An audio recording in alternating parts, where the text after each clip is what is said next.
against some of these Pokemon on Michael's side.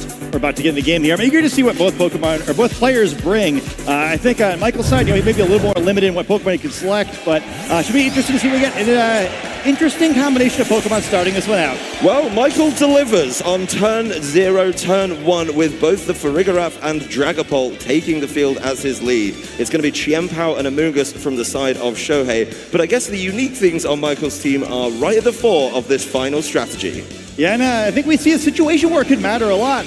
We heard in the interview that Icicle Crash could be a key element of this match. I guess the reason why is because that Farigiraf is going to make the potential sucker punch from this Chiempao not nearly as threatening this Dragapult than it would normally be. Yeah, the Dragapult is really in a sticky situation, but it's not going to be from the Chiempao this turn as Shohei switches it out in place of that Urshifu. So that'll be landing on the field, ready to do some work next turn, leaving just the Amoonguss. We're getting Terrestrialization in turn number 1.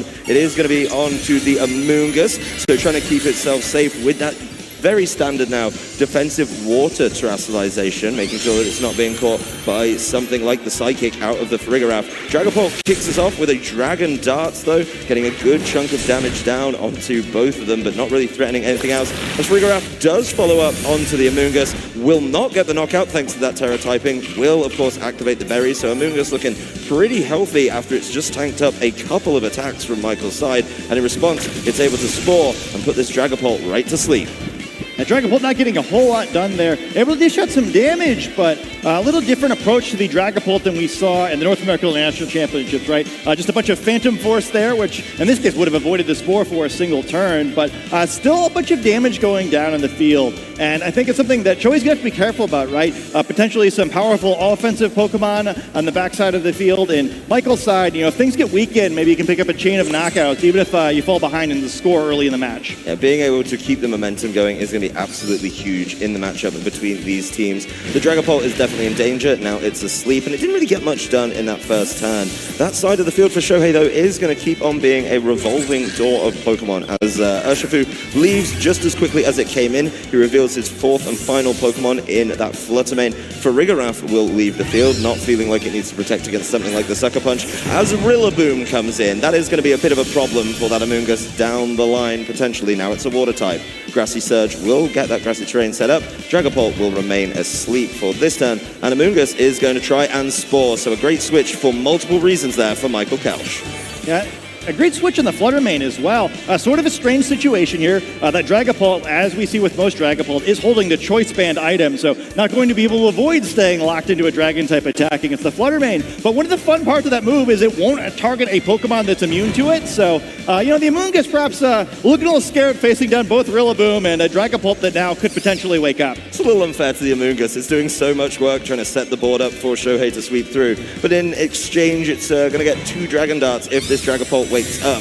To keep that in mind, he's just protecting it this turn, doesn't want the Dragapult to wake up and get the knockout, as it will remain asleep. So this is going to be a good old turn for the Fluttermane as it fires off the Dazzling Gleam. Dragapult definitely not able to take that one, and it's going to be our first knockout here in the Masters Finals. Rillaboom, though, will Woodhammer, targeting correctly in the Fluttermane, and a critical hit takes down the Fluttermane, so doesn't fall for the protect on that Amoonguss, and it's 3-3 already. Rillaboom taking a good amount of recoil, making sure it gets to activate a berry as well, so it's going to heal up with the Citrus Berry, and now we're in a very sticky situation as both trainers have to replace their fallen Pokemon. I'm excited to see what this final Pokemon on Michael's side of the field could make a big difference here. It is a disadvantage in a video game championship match if you have to reveal all your Pokemon first, get all the other side to plan a little bit, but both players kind of wind up in a position there where, kind of regardless of what they thought in the back, they almost had no choice but to trade. Yeah, I think that was the really big turn for both trainers, right? You've got to get a knockout there on the Dragapult or else it's going to start waking up and causing problems with those Dragonarts. But Michael getting the Woodhammer knockout onto the Fluttermane means that one of those big offensive options is gone. Farigiraf will take the field, so definitely trying to help out as Chiempao comes back in for Shohei. That is going to put a huge amount of pressure down onto this Rillaboom. It certainly does have an answer that could potentially be used, but Farigiraf is making sure that no Sucker Punches come out from that side. Yeah, interesting spot here. One thing to keep in mind is Farigiraf. It's not really the traditional Trick Room you see here with both of the two quickest Pokemon in the matchup being on Michael's side of the field, but Farigiraf does know Trick Room would be an option perhaps for trying to get this Rillaboom in a situation where it doesn't just immediately get chunked by Icicle Crash. It doesn't want to just take one of those for free, especially considering it's already lost a good amount of its health and used its Citrus Berry. Farigiraf can almost try and help out on the offensive though. A couple of offensive choices on that side to help out. It is going to be the Terrestrialization from Michael's side, saving it for a little bit later, and he's going with the Rillaboom, trying to keep it safe from that Chien-Pao with the Poison-type Terrestrialization, one that is going to be pretty hard to answer with the options that are selected by Shohei. There's the Icicle Crash. The Rillaboom will take that much better, sticking around, but Rillaboom flinches. This is a big, big turn as it's not able to get anything done, and the Spore onto the Farigiraf means it's not able to act. Michael was trying to set up so much in that turn, maybe just take out the Amoonguss, but not getting it done. What a huge momentum swing. Oh, we saw a bunch of crazy turns in the senior division match, and they're happening right again here. Perhaps if that doesn't happen, Rillaboom's able to knock out the Amoonguss, that sport ever happens. Likely Trick Room goes up. We're looking at a very different situation. Instead, Shohei picks a huge lead up here, evening out the knockouts, but as a dominant board position. It's a really, really good board position. This Rillaboom not able to do much. If it wants to go for one of these big wood hammers to try and take the knockout, then it's just going to faint to the recoil. It's not able to stick around for multiple turns. Yeah, it's almost worse that it's on the field now, right? Where kind of just sitting there waiting to be knocked out. We haven't seen that final Pokemon, but not a whole lot that Michael can do in this form, not really threatening any damage. Well, you've got to wonder what that final Pokemon is with the fact he was trying to Trick Room on that turn. Rillaboom will protect itself. Shohei is feeling pretty good, just sucker punching into the Farigiraf. Doesn't really matter there. But of course, the Farigiraf is going to remain asleep. Amoonguss will Pollen Puff, heading towards the Farigiraf, getting a good chunk down. This is once again one of those battle-ready Amoonguss that we've been seeing all weekend. Hey, I guess it doesn't really need to do anything else at that turn, right? Wasn't a whole lot of threat and any damage coming either way. It's a little cheeky to see the sucker punch there with the Farigiraf on the field, but as it turned out, it wouldn't really have mattered too much what the Chien-Pao did there. I don't think it was going to make any difference. Maybe getting a little bit of extra damage down. Rillaboom really not feeling this endgame board position with a low amount of health. We do get to see Michael's fourth and final Pokemon is another one of those Chien-Pao. Yeah, I wondered if it might be the Heat Tread in a way with this position, but we'll have to see if, the Chien-Pao can do anything, but it's the opposing Chien-Pao whiffing the Icicle Crash. Farigiraf also wakes up and is firing off a Dazzling Gleam, so getting the Chien-Pao to below half. Amoonguss will fire back with a Pollen Puff, but it's not enough for the knockout on to the Farigiraf. Even with a critical hit, it is dangerously low and it is going to be easy to pick up. Does get to try and recover at least a little bit with this grassy terrain as it does disappear at the end of this turn. But the Chien-Pao on the board, certainly an interesting one. Yeah, watch these two Chien-Pao. There's a bunch to keep in mind of his turn. Critical of it that Icicle Crash missed, keeping the Focus Sash of Michael's Chien-Pao intact. But one key difference between these two Pokemon is that Chien-Pao does not know the Sacred Sword move. Usually it would be a big deal for trying to pick up the knockout on the other side. Because that Chien-Pao's been weakened by that surprisingly devastating Dazzling Gleam, maybe it'll still have enough damage to knock it out, but critical turn here. Farigiraf doing some of the heavy lifting in that previous turn with Dazzling Gleam, so being able to get a good amount of damage down on Chien-Pao, obviously break the sash and make it way easier to pick up in future. Keep in mind this Amoonguss as well, looking much better in the field now without that Rillaboom, but no Rage Powder coming in here. Well, there's the Icicle Crash from the side of Michael's Chien-Pao. Chien-Pao will respond with an Icicle Crash. It hits this time into the Farigiraf, so not able to follow up with one of those Dazzling Gleams, and Amoonguss left alone to cause problems once again, landing a Spore into that Chien-Pao. Oh, that's a tough spot now. We see how damaged this Rillaboom is. The Chien-Pao not just falling asleep, but, not getting to use any of the turns of the sleep on that. So even if the Rillaboom were, say, to go for a Protect here, Chien-Pao would not be able to wake up. And we see a situation next turn where that Rillaboom's going to be in some serious trouble. I don't know if the Rillaboom can get much done, especially with it being so low. Michael needs this Chien-Pao to wake up as soon as possible, but it's not going to be this turn. And Shohei can certainly turn the screw here in the Masters Finals. I don't know if Rillaboom even wants to try and go for a Wood Hammer. Getting rid of Amoonguss would be great, but is it worth it when it's one of your last two Pokemon? Chien-Pao starting off though with a Sacred Sword. That is down to the sash. It's already looking pretty dicey. This could be one of the final turns in Game 1. Obviously has to take that turn of sleep. Didn't act after the Spore. Rillaboom though will just go for it with the Wood Hammer. does get the knockout onto Chien Pao, so does start to, level things up a little bit, but it's so weak after that recoil does hit. As Amoonguss will double up onto the Chien Pao. If you're in for a penny, you're in for a pound. You may as well get that knocked out just to make sure it doesn't wake up and cause problems. Hey, Amoonguss not the most offensively threatening Pokemon in the game, but when you only have one hit point after activating a Focus Sash, even Amoonguss can easily pick up that knockout. Amoonguss picking up knockouts here in the Masters Finals, something that's been a bit of a theme and something I'm very happy to see. It is a 2v1 situation though, and Rillaboom, it's got some grassy terrain healing, but it's not really healed enough to put it in a great position as Urshifu takes the field. Not like you can sit and protect and try and heal. I imagine Urshifu's just going to tidy this one up in the following turn. If not, giving the benefit over to the Amoonguss. Amoonguss taking a turn off fighting this one. Gone pacifist for a little bit, making sure it draws away any attacks. One surging strike to bring it down to 2. The second one will get the 4th and final knockout of the game. Shohei Kimura up 1-0 here in the Masters Finals. In the end, it feels like a dominant first game, but I think there's kind of a lot to go back and think about with that one, right? There was that one really crazy turn where it seemed like the game could have gone either way, so I don't think either side's going to be too shaken up going into the second game. No. I think Michael's going to be able to take a beat, maybe understand where that game got away from him a little bit and start to dissect it. We get to look back exactly what happened there. It's been a great game to start. It's a really interesting lead from Michael, getting both the Farigiraf and the Dragapult out, showing the depth of his team. A huge terrestrialization, honestly, from the Amoonguss. But then the Dragapult goes right to sleep. Not getting that Amoonguss knocked out was a problem. Fluttermane and the Dragapult exchanging kind of big damage, but then both getting knocked out. And then this Rillaboom taking the Icicle Crash here, but flinching, unable to act. Would have dealt with that Amoonguss, which caused so many problems in the end game. Feeling pretty good about this one. Shohei getting cheeky with the Sucker Punch. Does miss an Icicle Crash. Farigiraf does wake up, but it's just not able to do enough here. The Dazzling Gleam could be big though, bringing that Chien Pao under half, something to bear in mind. The Icicle Crash doesn't get the flinch where she's looking for, and then Shohei's able to really start to tidy this one up.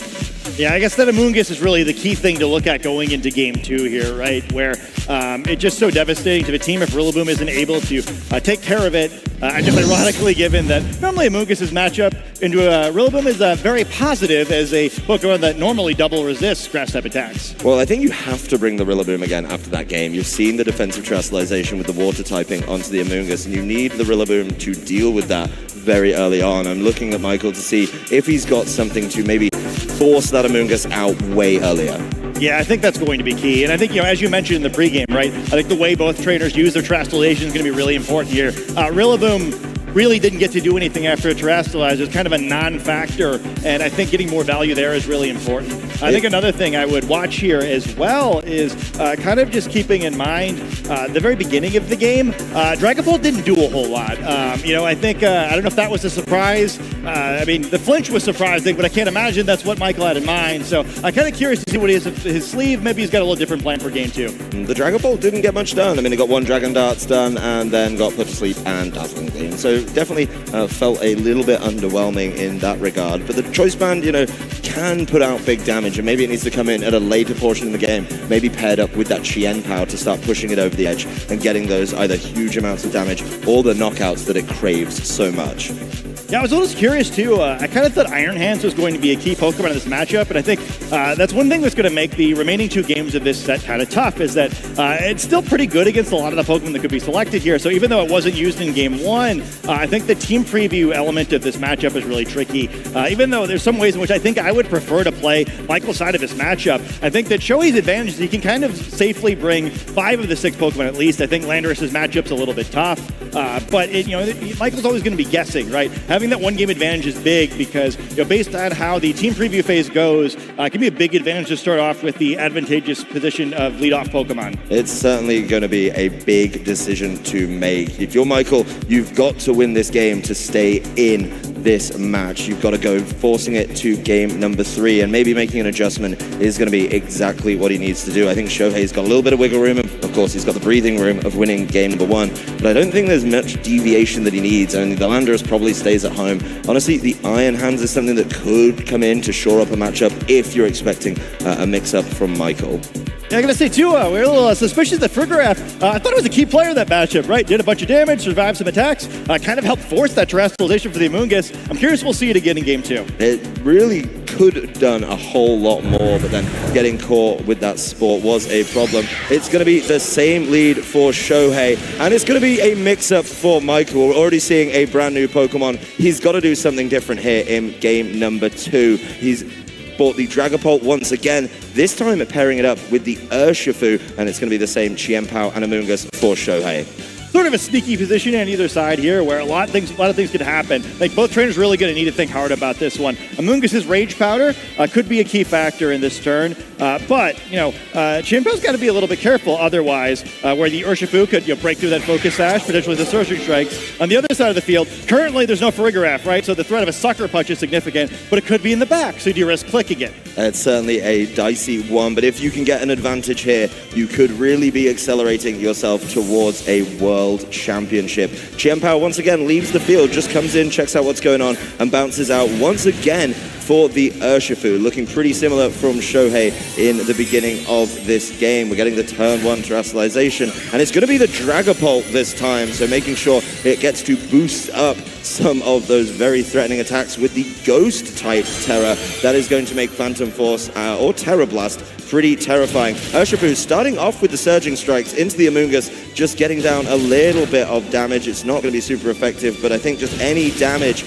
is going to be exactly what he wants onto this Amoonguss. Dragapult will be moving next and is given the opportunity to see what it can do. It is Terra Blast being locked in. It is heading towards the Amoonguss. It was such a problem in game number 1, and Amoonguss able to take that. It's able to eat its berry, and it's all in from Michael on that turn. He wants to get rid of the Amoonguss, but he's just not able to as it fires back with a Spore onto the Dragapult. And now it's the second game in a row where that Dragapult can't make it through a single turn without falling asleep. And Amoonguss critically healing up there. With that Citrus Berry, I think it's just enough health where it should fairly comfortably survive another Surging Strike. So, a bunch of damage taken, but no real harm done yet for Shohei's side of the field. And Shohei did all that without having to give up his Terrestrialization. Being able to hold on to that for the rest of the game is really, really important. A definite big turn for Shohei there. Also, this Dragapult once again looks really, really vulnerable.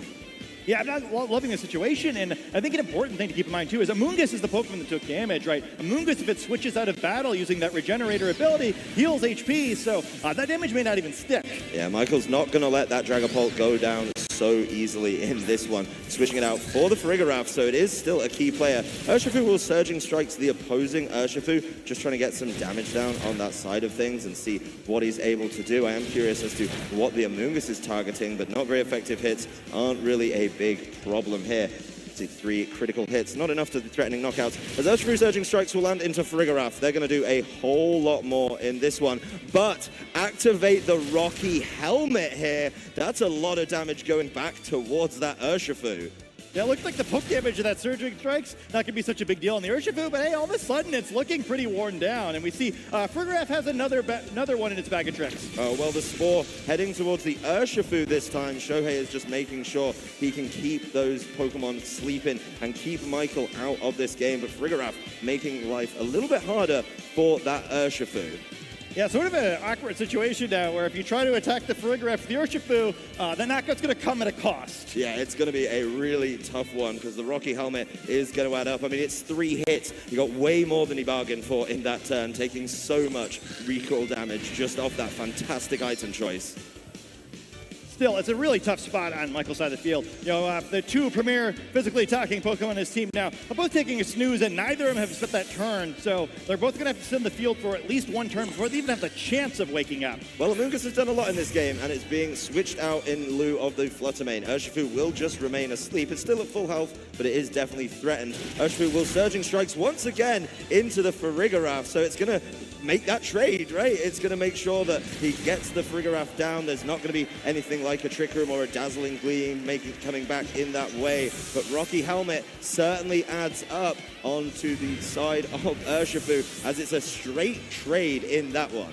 Well, I love the move, though. I mean, we're getting very close to a sweep from Team Japan here. We have 2 sleeping Pokemon and 1 unrevealed Pokemon left on Michael's side of the field. Whatever that Pokemon is, it's going to have to do a lot to send us to a Game 3. It's also going to have to work through this Amoonguss, which is back and looking healthier than ever. It's going up against the Chien-Pao, which is not going to appreciate the presence of that Fluttermane right now. Maybe forced to try and work around that one a little bit more. Urshifu staying asleep. That Urshifu probably needs to wake up and get involved soon. Oh, yeah, really soon. And it can't on this turn, right? This Amoonguss is a fantastic spot now where it switched into battle. It got that healing from a generator. We haven't seen the Terastallization committed on that side of the field yet, so a Rage Powder could look pretty devastating here. Fluttermane can now just start kind of like wailing away with Dazzling Gleams against a lot of Pokemon that aren't going to take those very well. No, they're not going to appreciate it very much, so a lot of work that can be done by the Fluttermane and a lot of reliance on the Chien-Pao to try and get the job done right here. Needs to try and find some of those knockouts, maybe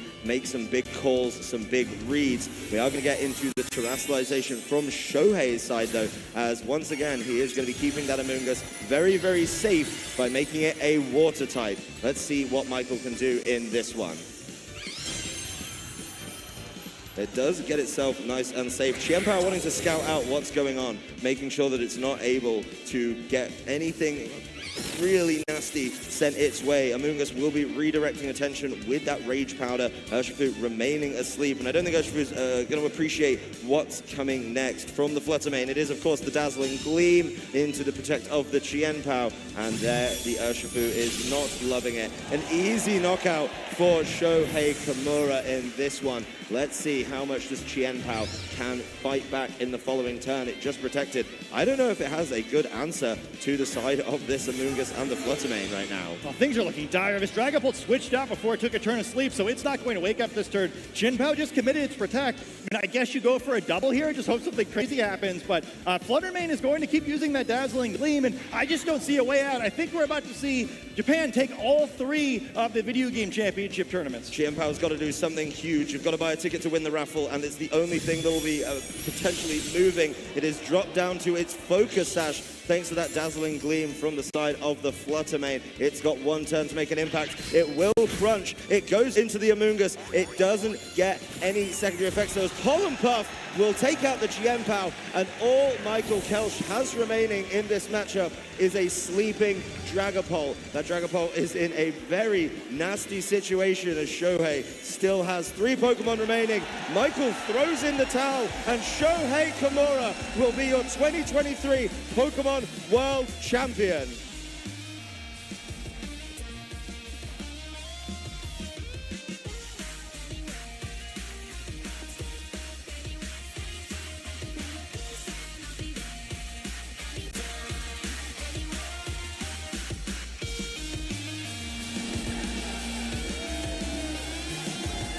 Michael celebrating our new champion, somebody who has been